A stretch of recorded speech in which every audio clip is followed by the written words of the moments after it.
Perfect. Good morning, good afternoon, and good evening, and welcome to the Wild and Precious Optimal Living Show. I am your host, Dr. Sam. And I'm Dr. Lynn. And welcome to the show. It's going to be a great show today. Dr. Lynn, what are we talking about today? We have nobody on the screen, so what's going on? It's just you and me locked in here. Yep, it's just you and me. So with the holidays coming around, with November and December, there's been so much going on. We want to take this opportunity for us to be able to reflect on our wins, our successes, our struggles and successes, but most importantly too, we're killing two birds with one stone today since we have our producer babysitting our kiddo, and we thought, well, it's been a minute since we've had a date these last couple months here, so we just thought, why don't we just do a date on the show? An on-air date, the first ever in the history of the show, maybe the first ever in the history of radio. Right, and so with our date, normally what we like to do is it's an opportunity for us to be able to reflect, to get silly, normally we go out for a good meal. We'll probably still enjoy a good meal today. Really though, it's an opportunity for us to reflect and just check in as a couple, because I think a lot of times, I don't know about you, but we get so caught up. It's just when we're at home, we talk about practice. When we're at home, we talk about practice and kiddo, and that's all we kind of revolve around. So when we're doing a date, it's an opportunity for us to get to know each other again, because sometimes we kind of lose sight of that as a couple. Absolutely. I mean, our relationship is probably a little bit different than others out there because we do everything together. Everything. We have a business together. We have a kid together. We have a relationship together. So there's not much separation out there, but definitely the conversations that we tend to run in our day-to-day lives, tend to be around the same topics, whether it's around our son Rivers, whether it's around our business, and there's not there's not too much divergence from that. So and when we get out on our one-on-ones with each other on our dates, that's when we can really start to take the conversations in different directions, and it's oftentimes very silly. And honestly too, we want to ask the couples out there, partnerships out there, or business partners or best friends, whatever it is, sometimes we get so fixated on what's going on at hand, and oftentimes it's an opportunity to really just check in and say, hey, what's really been going on, what's been working, what's not been working, and really seeing do you have a routine, do you have a dating ritual that you guys like to do to just get to know each other. And Sam and I have not always been like this. For a good while when we first started practice, we were very much just hustlers. That's it. That was all it was. It was work and felt like sleep. We were roommates. And so, anyways, with this show, it's a little bit more personal. We wanted to open up ourselves a little bit more as well too, because we started our show. I think it was April this year, and it has gone through a couple of evolutions or iterations as well too. It started off with just Dr. Sam doing his show. Right. What was it called? Brain Talk? Brain Talk. Brain Talk. And because he's the science mind geek here. And then I wanted to do a show, so then I had a show going on which was on meditation. I think it was called Zero Pressure Zone type of show, and that was very short-lived, and we've gone through, we're just like, can we do this together?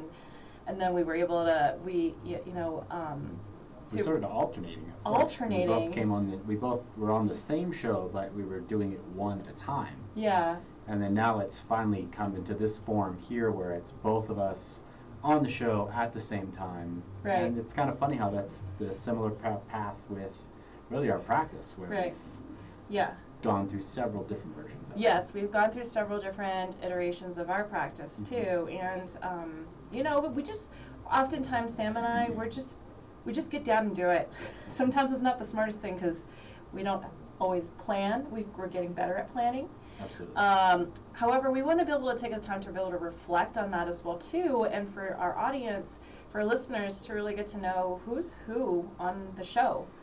And I just thought, for our listeners tuning in, or even our practice members who actually tune into the show as well too, you see us in the practice, we're just always just running around doing things. We have our little conversations and everything, but I don't think we share too much about our own personal story of where we came from and honestly how we met. Just people know us as a chiropractic couple. Mm-hmm. That's right.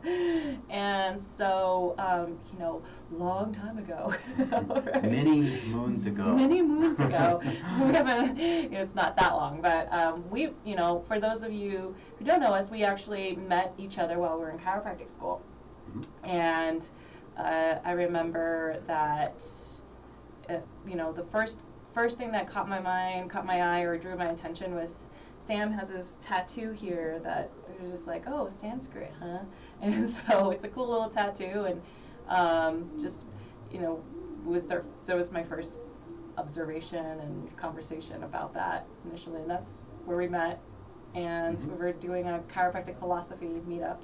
Yeah, it was actually, I remember because I met Dr. Lynn on my second day in school, which is pretty funny how things have turned out. And I met her the second day of school. Yeah, it was at an off-campus. It was actually a restaurant right next to the campus, and had the chiropractic philosophy talk. And it was just interesting how we were both in separate relationships at that time, and moving through school. The school curriculum is incredibly difficult and incredibly taxing on time, for sure. I mean, we pretty much, there were several days where it was getting to the school at 7:30 in the morning and leaving at 9:30 at night, or actually it was 9:59 because the library closed at 10. So I just remember closing down the library every night, and we just kind of kept hanging out together. Yeah, it wasn't love at first sight or anything like that. No, it was not at all. We were even people towards the middle of our chiropractic school, we just had similar interests and we were hanging out, but people were like, are you guys dating? I'm like, no way.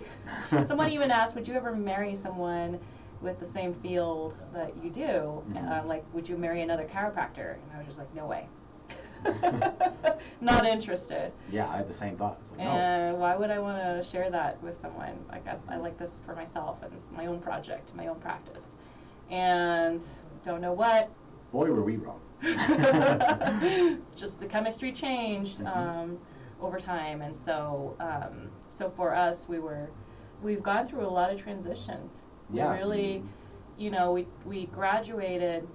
This was in Dallas, Texas. This was in Dallas, Texas, and by the time we graduated, we were married and expecting Rivers, our son, who's now 3, and I was totally ambitious, thinking, first time mom, like I think maybe a little bit type A personality here.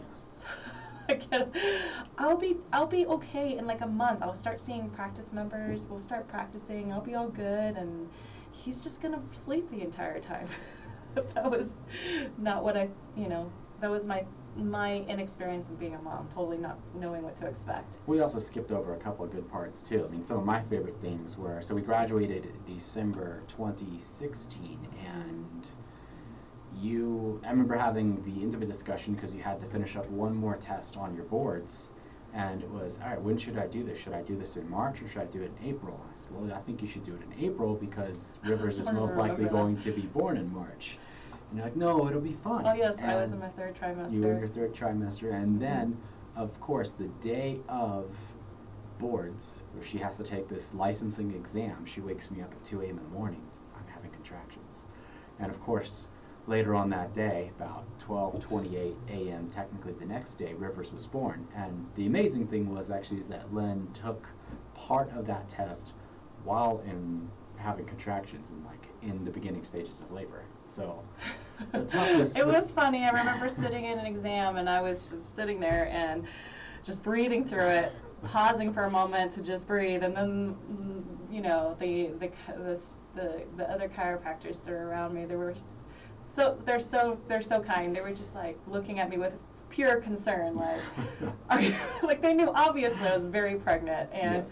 I was going through some contractions, and everybody was really concerned for me. But I sat there. I passed. Yes, she passed. The toughness of this woman can't be understated. Meanwhile, so for those that haven't been to any national licensing exams, I'm not allowed in the building. All I can do is sit in the car and just wait. So I'm sitting in the car watching a movie on my phone, waiting for her to come out and hoping she doesn't start to go into labor during the test. And yeah, she comes out, and basically done. I mean, just. Yeah, I had another exam the next day, and I thought, well, if timing works out well, then I can take it. I'll be able to take it. No maybe if Rivers doesn't come right away, or maybe I'll have him right away, and then I'll still recover. I can just do it the next day, no problem. Yeah. So that maybe shares a little bit of my personality, where I'm maybe overly ambitious. And I'm very, I don't know what else to describe myself that way. Sometimes it may be a little bit delusional of really how much I can take on. You married this delusional woman. So. But yeah, that was a fun part right there. So yeah. Rivers being born in March, and and again, this kind of theme continues. So Rivers being born in March, and then we moved from Dallas to Denver the next month and started our practice. So within, we didn't share about my labor after my labor, though. After my labor, before we jump into that story, it was it was Rivers. I delivered Rivers at like midnight. Yep. And I was laying. We had Rivers in a birthing center, and I was in a like complete high. Like, I got this. I just pushed a baby. It was natural birth. Yeah, complete natural birth. No drugs, no intervention. No intervention. It was great, and it was just like, I now have this baby, and I was complete high from it, and I was just like, I turned to Sam. I'm like, I'm gonna not sleep. I'm gonna do this. I'm gonna go take the exam in the morning. Like, it's just a few hours away. Like, she's telling me, Sam, the test is only a few hours. I'll just stay up and I'll just take the test. It'll be fine. And our midwife looks at her and says, no, you're gonna go home. You're just high off of the adrenaline coursing through your body right now. No, I was serious though. But like, she was 100% serious. I was just like, I can go take this exam this next morning. Like, I just have this baby. I can do anything. Yes. But I crashed. Absolutely. Yeah. The funny part, then leaving the birthing center, you have this amazing experience, and then it's just like, okay, well, you guys can leave now, and you're like, wait, I have to take him home. Right. Like, how does this work? I remember putting him in the car seat and drive home for us to go to sleep, and just all that. And honestly, too, obviously for all the moms out there too, like, it's absolute complete pain the next day. Like, what did I just do? I have this weird body, and now I have this different feel. So anyways, it was just, yeah, I'm glad I didn't take the exam the next day. Yeah. It would have been, but how cool would it have been had I taken it and I passed that one too, and I had just delivered a baby? Like, I would be just ultimately like a master of the world. You'd be queen of the world. Queen of the world. Yeah, so that was our post-school experience, and then so that all happened, and then we decided, like I said, within a month, to pack our bags, which everything already was boxed up, and we moved out to Denver. Right. Yeah, we moved out to Denver.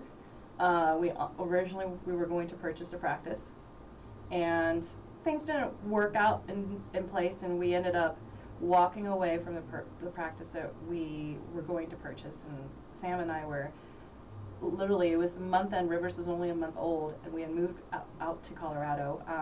This is where I was born and raised, but my parents had moved away. We were staying at my aunt's house, and we were living in just a room in her house. And we, I think we were both in limbo for a while, but all we knew we wanted to do was all consistent with throughout chiropractic, was just knowing that we just wanted to do something. We wanted to be able to put what we've been studying, put all our passions in, and really just jump in and start serving. And we had some training and everything else, and our plans hadn't gone the way we had intended to. And during this limbo state, what really, Sam and I maybe are matching in that sense is we were kind of just like, well, this is chaotic, this is limbo, we'll just do it, we'll figure it out in the process. And as we were trying to figure out parenthood, we were doing the same thing with our practice. Like, everything was in its infancy. And fortunately, I have a very close-hearted, my yoga teacher, she's like my spiritual mom, and really, she opened up her yoga studio for me. I did a lot of growing in this place. This is the Prana Yoga Ayurveda Mandala Center in Denver. It's off of Federal Boulevard if you ever want to check it out. Amazing teacher. She's a teacher of all teachers, Hansa Knox. And I met her when I was in my 20s, really uncertain about myself and going through a lot of my own personal struggles, my own insecurities. And during this time when I did teacher training, it was the trend. But when I ended up, long story short, just learning a lot more about myself and grew a whole lot in this space that she runs her studio. It's like a home. And so around the time when Sam and I moved back, we were wanting to really just get down and put into action. She offered her room, one of her yoga rooms, to us in her studio, and it's a good sized room, but it's also not big, too, right? It was functional in a sense. We could fit in two chiropractic adjustment tables. We had a desk in a corner. It was very simple. We were sharing the room with some of the other yoga equipment that she had in there as well too, and yes, from time to time we'd have to fold up our stuff so yes. she could utilize the room. So yeah, it was a good sized room, but at the end of the day it was still just a room. That's where it started. It's still just a room, and to this day though it was our practice room, like literally our first practice, and Hansa provided so much love, so much support in that time. And I don't know if we would have gotten through it without her just faith in us. Right. Honestly. She, so my heart just goes out to her and us sharing this story, because literally just this, and our first iteration of our practice wasn't called Wild and Precious. It was not. We had a different name. Mm-hmm. We were different people, yes. And we had a different vision, and it's really molded us in just even this last few years and how we changed. Yeah, definitely. I think anybody who's started a business or been on an entrepreneurial path knows that there are definitely ups and downs, there's highs and lows, and really how the coolest part about it being a practice is it's practice. You're constantly learning and evolving and changing, and as one of our mentors told us, as you grow, so does your practice. So it's like it is literally like holding a mirror up all day and letting that be a reflection of you. And that's really what our practice has been the entire time. It's a reflection of us, where we're at, what we're doing, and really who it is we're wanting to engage with and serve. Right. And so our first name of our practice was Our Tribe. It described us in our vision and wanting to be a family and forming a family. And Sam and I were I would say you and I were not ready for what we were stepping into as parents or even as practitioners. No, I mean, that was definitely the theme at the beginning of our journey, was tons of action, no plan. Yeah, tons of action, no plan. We didn't really like each other very much, eventually. Well, sleep deprivation will definitely do that. Yeah, sleep deprivation. My running joke is there's a reason why it's a torture tactic, because it definitely will break you down. And that was some of the other struggles of being a parent, was the sleep deprivation that we had with no familial support, of just being out on our own. And I mean, we made that decision, we knew that. But being out in times trying to grow a business, trying to take care of a kid, and sometimes doing it on 1 to 2 hours of interrupted sleep. Yeah. And we juggled a couple of jobs as well too, and really, but we are given what we were given, and I feel like the whole way though, there were days when I felt down, and you, Sam, you would just jump in, you're just like, no, we got this. And then there were days that you felt down, and we both got into our lows, and somehow one of us would always pull through and just say, this can't be it. Yep. And we're sitting here. It wasn't. No, it wasn't. No. We made some hard decisions. I think Wild and Precious is really our third version of how we want our practice to be. A lot of more planning and a lot more strategies that we've built, a lot of applying our own mistakes and really being mindful and willingness to show up and change our habits and communication, and even how we regard each other, relate to each other too. I think when we first started practice, Sam and I were very competitive in chiropractic school. Definitely were competitive. Yeah, that was definitely one of the downfalls of our relationship. We both had really big egos towards each other. Like, very much. Our fights would revolve around who's the better practitioner. It was always me.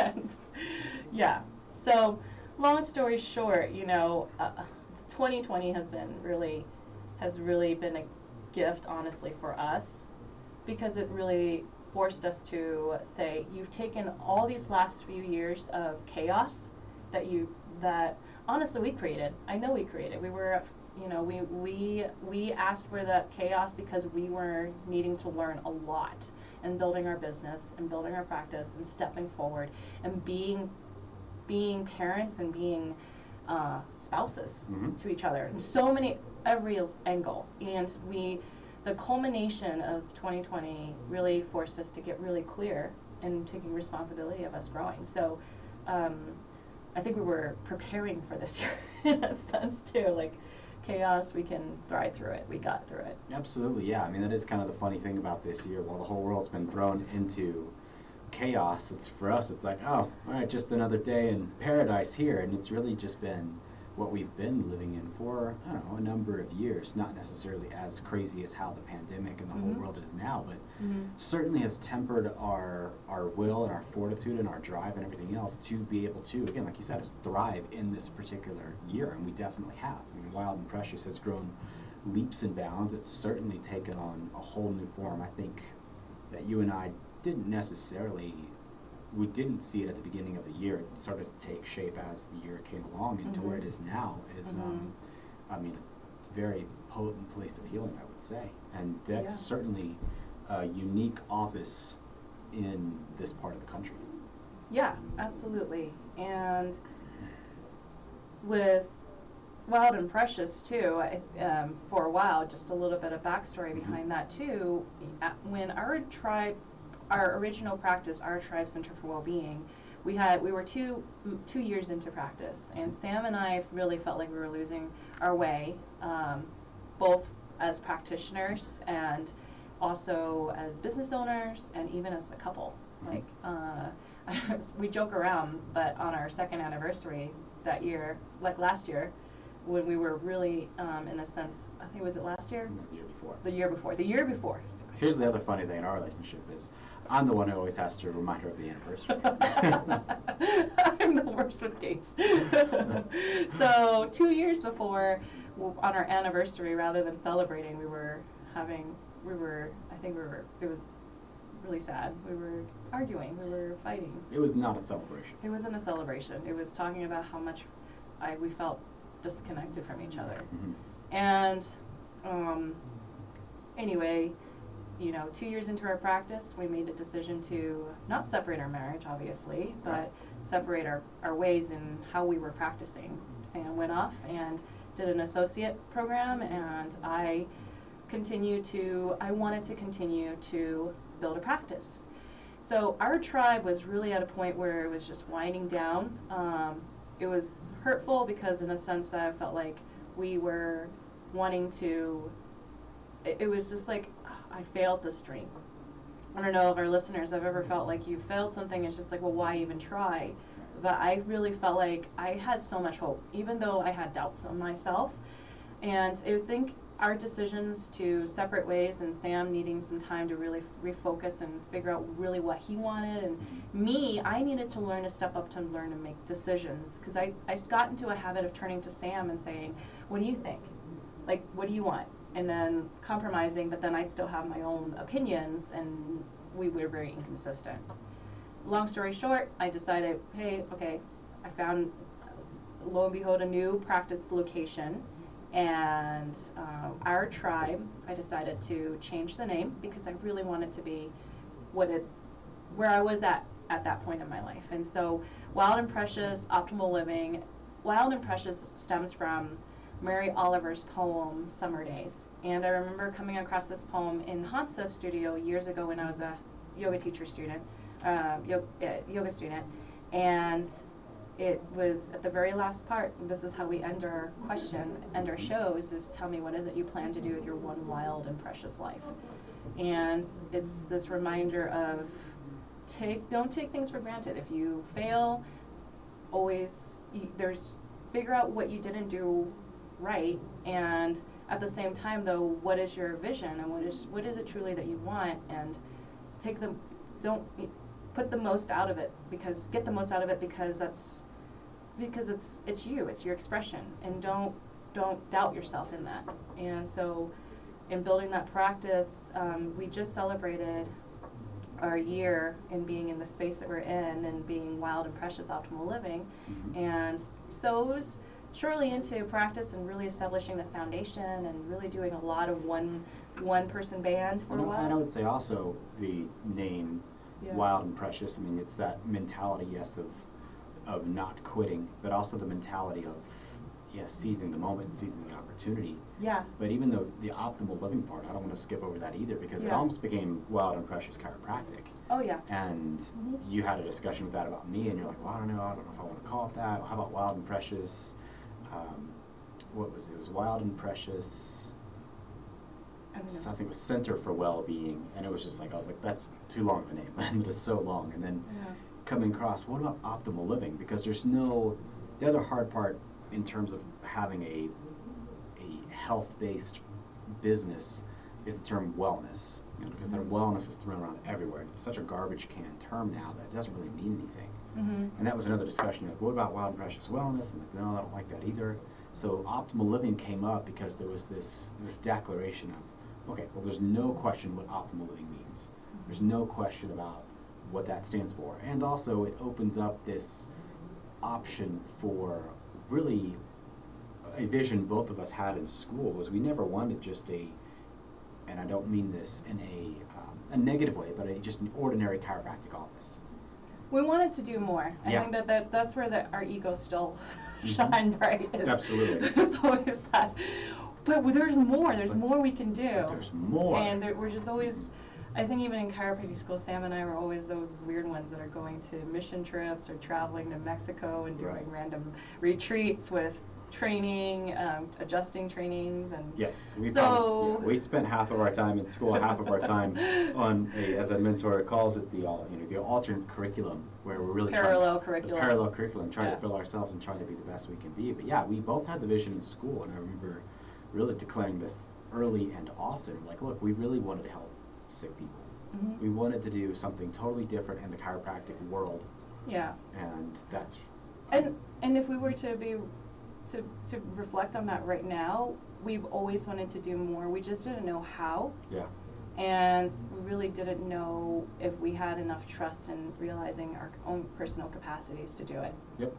And just going through these personal struggles these last 3 years and building our practice and everything else that we had just described earlier, it was this affirmation of, yes, you can. And I feel like we both came together to really mirror each other as a couple of, like, how are you going to show up, Sam, and how are you going to show up, Len? How are you going to really, how can you take responsibility and be a better person? Yeah. And our practice, with everything that you just said, it's our own, we're building our own personal optimal living.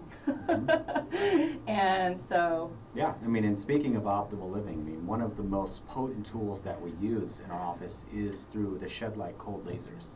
So we'll have our producer bring it up, the Shed Light cold laser ad, when he can. But Shed Light is a sponsor of the show, and we are a proud sponsor. We love and support Shed Light, and we just got our second laser in the office because of how great a product this is. Like I said, I can't say enough good things about not only the quality of the product, the versatility of it, but again, I say this every time, the support network behind it is what really sets it apart, because you have a team of doctors, you have a team of people that are there to answer any question, to answer any concern, and even an entire mastermind to bounce ideas off of, to ask questions of, hey, how would you handle this? What can I do here?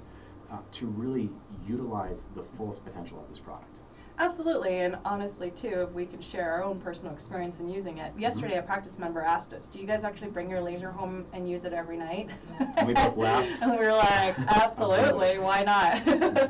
So, I mean, as practitioners, we always try and take care of ourselves as well too, and even our kiddo. And thank goodness we have a laser like this. It feels like it's a great health tool in our we don't have Band-Aids, we have the laser. Yeah.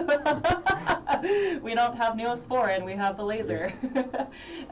You know, if you have a stomach ache or if you have a headache, honestly, I've been going through, this week has been kind of weird. I've been feeling a bit low in energy and mentally too, and there's actually a protocol for depression as well too.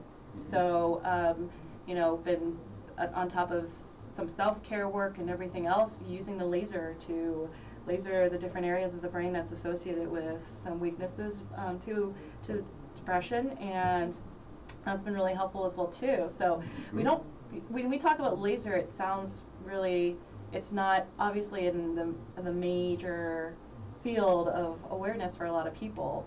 However, there's so much power to light therapy. Yes, I mean, light is essential to life.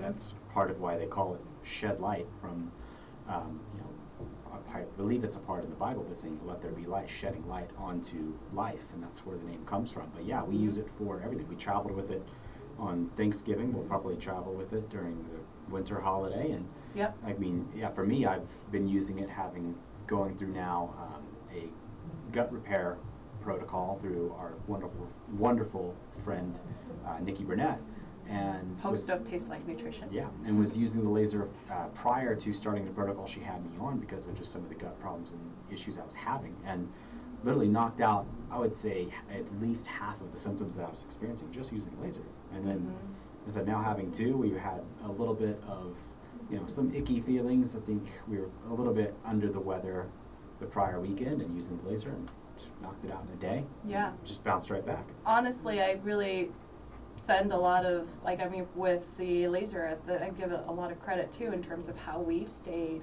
strong through this pandemic. A lot of self-care, supplementation, usual exercise, meditation, not always consistent with a lot of these things, but with the laser, what's been really helpful is just the different protocols that we have learned from other practitioners and helping ourselves stay healthy, and even our practice members too. We've definitely utilized some of it to really help to boost different functions of the nervous system and health. So, and I think that just saw a research article actually about photobiomodulation and COVID-19. So really exciting stuff coming out in that world. Yeah, so we're glad to be in it already. Yes. Ahead of the game. It's like, what's it like to think about it? So, that's our story. Wild and Precious, we were just talking about how we've gone through our iterations. This iteration is feeling really great, and obviously we've had some really great guests to really reflect on our network of practitioners, our network of coaches and mentors, and even our history of who we've come to be. And we're going to continue to bring on some really great guest speakers to really shed light to really shed some light on how much of an impact that there are practitioners like ourselves are making that is beyond low back pain, neck pain, headaches. Not that those day-to-day symptoms are not important. However, we're so grateful to be able to serve the population that we're working with right now. And Sam has been a really great, great leader in our office. So we had mentioned earlier that you had broken off and you were associating, doing your own self-study, and I was rebuilding our practice and rebuilding it and to Wild and Precious, though it was just strictly chiropractic for a while. However, our own personal interest, we were doing our own things for a little bit. We gave each other time where it was just like, I didn't feel like I have to know, what are you doing right now? What are you studying? What are you reading? It was just like, Sam has to have his space and I have to have my own space. And we honored that. And we built our life around being able to give each other space. Like if Sam needed to go to a seminar, I plan ahead to make sure our kiddo was taken care of. And giving each other space was powerful because we were in each other's faces every day, and we needed that time to just breathe and really figure out, who am I as Lynn Tran, and who are you as Sam McDonald? And long story short, though, we always have the same interests. Things kind of have a way of coming into a full 360 degree. Yeah, it's funny how we're both, I need time to study my own thing, and then we end up unknowingly from each other starting to study the exact same thing. With a different mindset, though. With a different mindset. Absolutely. Sam's always been really interested in, he's a nerd and the science oriented, and I'm always the more esoteric in really understanding how does this relate to mindset? How does this relate to emotions? How does movement relate to what's going on? And So we were approaching the nervous system in different ways, and yeah, and we started bringing in the tools that we have right now, which includes the shed light laser, the neural sage, which, you know, we'll be able to talk more on in another show too. It's been powerful, and we're seeing some really cool, really great people and having some really great successes that I never imagined our practice would have.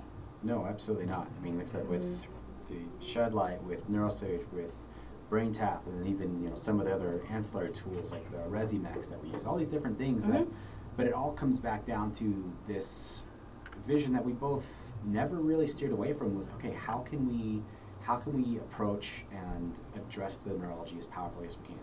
Yeah. You know, that was always our mindset, was how can we affect the nervous system and create the biggest changes possible? Now it's become, how can we create the biggest changes as fast as possible, so you get the best results possible? Yeah. And so we're seeing, I mean, with Sam leading, it's, you know, with the practice coming in and stepping in and really taking in with his background in the neurology aspect, and I'm learning in the process as well too, and he's giving me still opportunity to be like, okay, well, I want to take, what about meditation and breath work? We still do some really cool stuff in the office, and really we're open, we're comfortable now to say, we're completely different practitioners in that sense. We have different interests, and yet we have similar tools. We learn the same things, but we're going to have a different mindset to balance each other out. Yeah. For a while, we were trying to just make copies of each other. Yeah, I think that was the other hard part too, is when we were in that previous phase, was we both didn't have our own self-identities. It was always trying to copy the person. You know, I'm trying to be this meditation leader like Lynn, and I'm like, there's no way I can do that. She's got over 10 years of experience in it, and it's like, it's her clear passion. I can't duplicate that. At the same time, like, I've got this other skill set of wanting to dive more into the neurology, that it's like, for her, it's like, well, but that doesn't really fit how I communicate and how I work with people. And we kept trying to do this weird, like, stepping on each other's toes in this horrible dance of copying each other. Right, and then wanting to do it all. I think for me, we're realizing I'm okay not having to do it all. I'm still struggling with that. But, you know, I at least can say, I'm okay saying that that's not my strong suit. Hey, can you do it? Can you step in and do this? I think or getting some input, like, can I learn from you? And vice versa. Yeah. Both, and, you know, we didn't have the patience to learn from each other. No, and that's been the great, and that's really been the cool thing now, is not having these certain identities and roles, and Lynn being this big picture visionary of the practice, and saying, well, what about this? What about this? And again, that over-ambition is great, because now it's fueled by this drive underneath to push towards new and greater heights that, again, we never really thought were possible. Yeah. So your listeners out there, you're like, so this is a date? You guys are on a date, and this is like what your conversation's about? Honestly, though, you know, even around our dinner table at home, there are days where we struggle. There are days where we're just like, man, that was awful. Yes. I really effed that up. Or I feel I'm going through something. However, the conversation that we always have, that really revolve around is wow, look how far we've come, and we have our different ways to celebrate it, and our dates are more intimate. Obviously, we hold hands. Yes, we do. And we have fun. We do different activities. However, when we really get down to settling, it's that maybe things aren't said.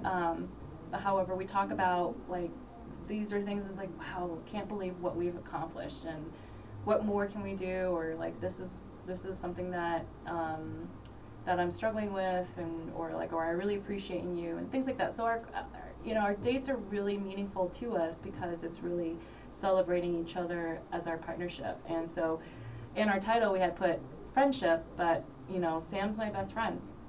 Yeah, and it's my best friend too. And so, aww. I wouldn't say we're soulmates, because we don't believe in soulmates, really. Oh, I don't know, but I don't think we're that. Well, at least we're friends. You know, we're best friends, and we can really turn to each other and really talk. And I appreciate that. We've gone through a lot as a couple to grow to where we're at, and I'm proud of it. Absolutely, yeah. I mean, I think probably one of the biggest lessons we've learned in terms of just creating our own happiness has been stop comparing to anybody else out there. And for anybody that's listening to all this, yeah, honestly, one of the biggest keys to creating happiness within yourself is reflecting on where you have been and where you are now. And if you are better now than where you were, that's a win. Yeah. That's something worth celebrating. And it's a continual practice for both of us, man. Absolutely. I mean, I go into social media, Facebook or Instagram. I mean, it is designed to tear you down. Right. Absolutely. And I still get caught up. I'm like, oh, she's pretty, and or like, oh, they're successful. They're doing this in a practice. Maybe we can do that. And there's this constant like chatter that I have to catch myself on. It's just like, well, why am I thinking that way right now? Or why am I even scrolling right now? What am I trying to avoid right now? Mm-hmm. So we've got, these last few years of adversity forces us to really look more deeply into ourselves and learn from that. So other things that we like to do on our date is we like to, usually we Google, or like fun questions to ask on your date, or like questions to ask your spouse. And we do this because sometimes we're just like, well, what do you want to talk about? Yeah, because otherwise, like I said, our natural habit's going to be to revolve back around these basic topics. And it's like, yeah, we can keep mulling these over, but I know this helps to create a whole different dialogue, and it definitely spices it up and makes it fun. So hopefully maybe these questions will give you some ideas to ask like your best friend or your spouse, or your partner. And a good question to ask is, Sam, what are your personal top 3 ways you've survived COVID this year? Yeah, so we definitely wanted to bring this one up because it has been it has been a hard year. 2020 has not been easy. It's called everybody to step up and do things differently. So for us, the top 3 for you personally, what's Sam? the question here? What are your what are your top 3 ways that you feel like you've survived COVID this year? Oh, okay. What's your personal activities or things that you've done? Number 1 is movement, getting outside. And I know in some places your government and our government tells us to not get outside, but it's important. It's a critical piece of life and of health, of getting outside and moving, whether it's just going for a walk around the neighborhood, taking the dog out for a walk, going for a hike. Luckily, again, like we've talked about this a lot, living in Colorado has blessed us with a lifestyle of nature is right at our doorstep. So getting outside and into nature, getting some sun is a big one. Disconnecting from social media would be number 2. Social media can be an incredibly toxic environment. It can bring you down in a hurry. So Sam, no, you actually watched a Netflix documentary. Yeah, it was super popular, Social Dilemma. So Social Dilemma. A lot of that was. Yeah, the next day Sam deleted the Facebook app. Mm-hmm. I didn't. Yes. I still have Facebook app, but he's been good about it. Yeah, so getting rid of that. And then my number 3 is something we practice a lot is just communicating when we are feeling something and just being honest about it. Like, hey, I'm struggling today. And sometimes just having, being able to hear it out. And the hardest part for me as a guy with Lynn is when she's talking about struggling, I just want to be like, fix it. Fix it. Like, hey, what can I do? How can I get him just fix this problem? It's just like, I don't want to be fixed. I just want to be heard. So that was always a struggle for me. But definitely just that communication piece of being open about, hey, this is what's going on. Yeah. Mm-hmm. So for me, top 3 ways that I feel like I've survived COVID successfully is definitely movement. I have to say that there's days where it's so hard, it feels like I don't have the energy to exercise or move. And there's days, honestly, like this week felt real in that sense. I felt sad. Mm-hmm. There were a few days I kept saying to Sam, I'm like, I think I'm just feeling depressed. And I feel like I was functional depressed. It was just kind of depressed. Mm-hmm. And however, there's days where I just didn't really want to do anything, but thank goodness I had this person that's always kind of like, well, maybe do this, maybe do that. And I don't know, for listeners out there, if you ever feel like me, and it's like, I know I can be doing this, but I'm not, right? So that was kind of like mode that sometimes I get into. And what's been really powerful for me is during these times, I really tune in and I journal a lot, and I love to read different types of spiritual books to help me reflect on what's going on. Sometimes I don't really have an identity in terms of why I feel sad about something. And so, however, reading through different texts, reading through books, even watching motivational videos or inspirational videos have really helped me to reflect on what's going on. And a lot of times it's just needing some time for self-care. And this week, just noticing like I need the extra sleep. So sometimes it's just take sleep for granted. So one of the ways to be able to that I've survived COVID is making sure that I get better enough sufficient quality sleep as well too. Making sure you have a good pillow, your room temperature is nice and cool. Another thing, like I mentioned before, journaling is a big factor. I started a journal this year, and it has my vision, my goals, where I didn't do that years ago. I have that now, and I also do wake up in the morning. While it may not be consistent, but just journaling, like what are my thoughts and reflections on it. Sometimes I even pretend that I'm asking a question and then just letting myself like meditate a little bit and go in and give myself a solution. And there's a realization that I learned is oftentimes you have your own answers. You don't have to search, you just have to have time for yourself to do that. Mm-hmm. So journaling, breath work, and sleep. Those were my survival goals for this, or survival tips or survival tools this year. All great things. All great things. So I want to lighten up the conversation a little bit now. So I like this question. Yeah. If you were in the circus, what kind of performer would you be? I would say, I think an acrobat. An acrobat. Is the word acrobatist or is it acrobat? Keep it acrobat. Okay, acrobat. Yeah. Yeah. So, I don't know, I thought The Greatest Showman was awesome. That was a great movie. So I feel like for me, I would want to be like on the trapeze. Yeah. But what I would be, because this is just who I am as, I'd be a clown. I could see that. Yep, just be a clown. Just goofing off with kids and just making people laugh. Yeah. Be a fun one. Yep. I think I'm too serious to be a clown. No? I'm like, just a little bit like, even with Rivers, I'm usually like, ah. No, just being a clown. Sam's really good with kids. Let's see, what's another fun one? What are you not very good at? I picked this question because I have a great answer for it. I am terrible at picking music. It is just a talent that I have of picking awful music for like when people like at a party or like sometimes picking music when we're playing to adjust people in the office. That is a skill where I feel like I'm unparalleled at.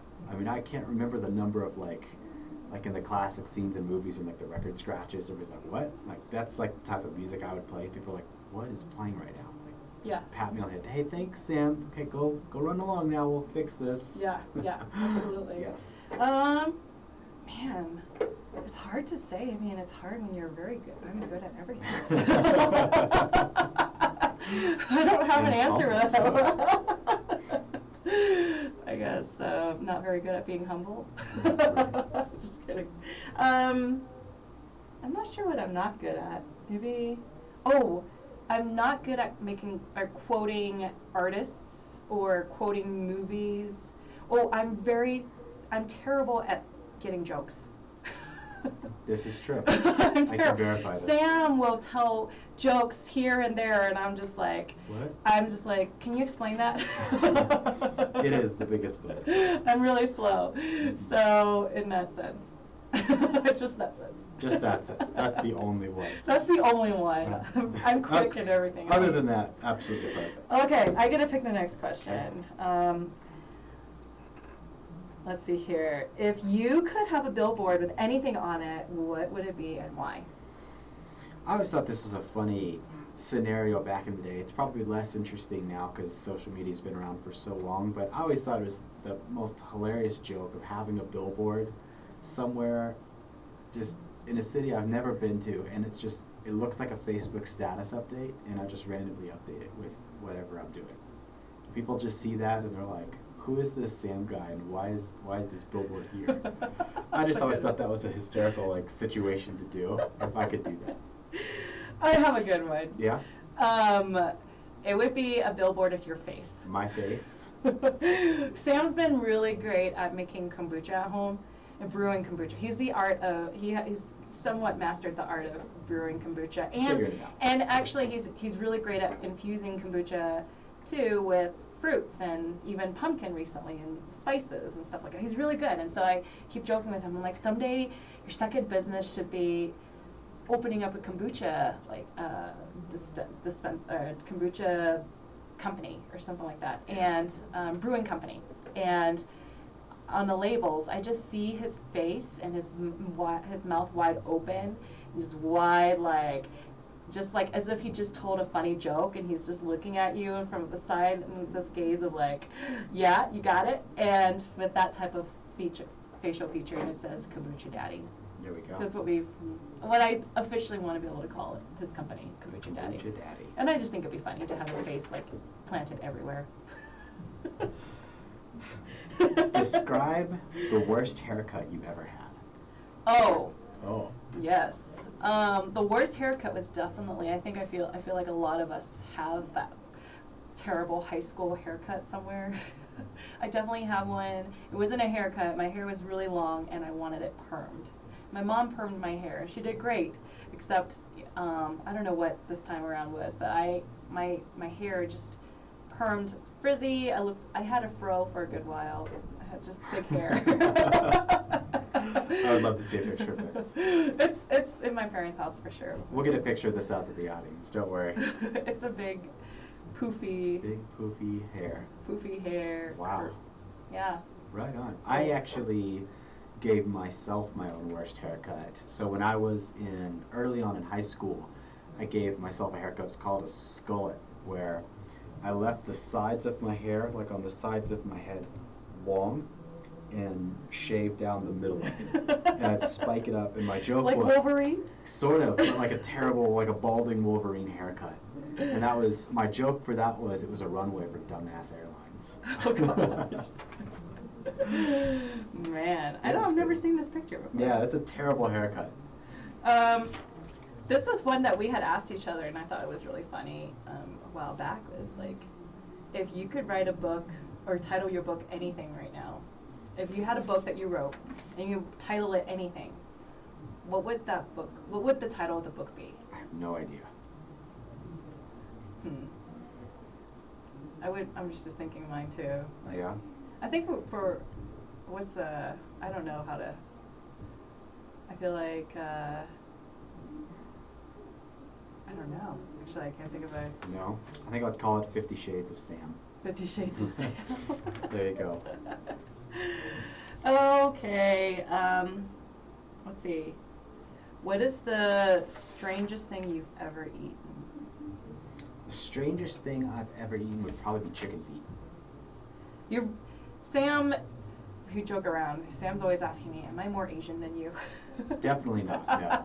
Definitely not, but definitely more adventurous in food. Cuisine. Cuisine, yes. He'll try a lot of different things. Yes, no, that's part of the fun of life, right? Is you get to go out and try new kind of stuff out there. So yeah, we were at a restaurant that Lynn took me to, and I ordered chicken feet, and she was just kind of shocked. She's like, I don't eat chicken feet. What are you doing? Yeah. And yeah, that's just weird. Probably the weirdest thing I've eaten. What about you? I would say yes for typical American. It's just like Chinese or chicken feet. Yeah. Chicken feet is kind of definitely out there. Being Asian though, you just grow up with different fruits and things like that. I'm sure people are like, "Oh, what's that?" I've had crickets before. That's another one. Ooh, I've had frog. Yeah, frog. Well, yeah. It's popular in France, right? Frog legs. Yeah, frog legs. That was different. Yeah. The last time I've ever eaten it, too. It's different. Let's see here. If it were possible, would you live on the moon? And why? Do I have to commute back to Earth? Because if that's the case, I'd rather not. You see, there's some really silly questions out there. What is your guilty pleasure? Ooh, my guilty pleasure. I'll let you answer this one first. My guilty pleasure is Korean drama. Sometimes I have to hide it from Sam. Yes, I'll be hearing Korean dialogue in the background, wondering what is it that Len's listening to. I just finished a drama called The Tale of a Nine-Tailed Fox. It was amazing. I love the names of these shows too. They're all so ridiculous. It's great. Okay, so what's your guilty pleasure? I'd say mine, and I get to enjoy this with our son, is the cartoon Avatar: The Last Airbender. I want to be able to put it out there that when Sam gets his next tattoo, it's going to be an Avatar tattoo. It's going to be an Avatar tattoo. That's right. That's definitely my guilty pleasure, which is fun because having a 3-year-old, you get to live out some of these things, and so getting to watch cartoons with him is definitely a fun one. All right, so we're nearing towards the end, so we have a couple minutes. I want to be able to end with this. Sometimes what we do too as a couple when we go on dates is really just telling each other how grateful we are and sharing like what we really appreciate in each other. Yeah. And so I feel like it's a really great way to just be open, and sometimes we go through day to day and we miss out on saying like, hey, I really appreciate you for doing this, or thank you for that. So I kind of wrote this out, but we're going to share a brag. We're just going to brag about each other for... Oh, great. This will be great for the audience. I know. They're going to be like, oh my gosh, you guys just go get a room. So like, no.